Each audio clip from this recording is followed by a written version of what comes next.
Hello and welcome to Graphastic. This is me Fazilat Ali Ahmed, and in today's tutorial we will learn to change the eye color using Adobe Photoshop.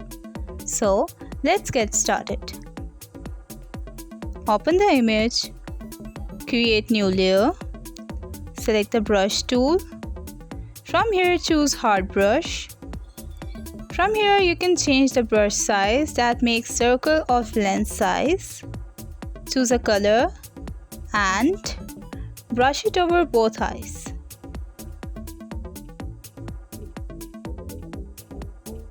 Lower the opacity, select the eraser and remove the extras. Change the blending mode to color,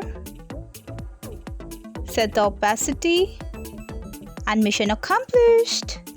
That's all for today. Hope you like it and learn from it too.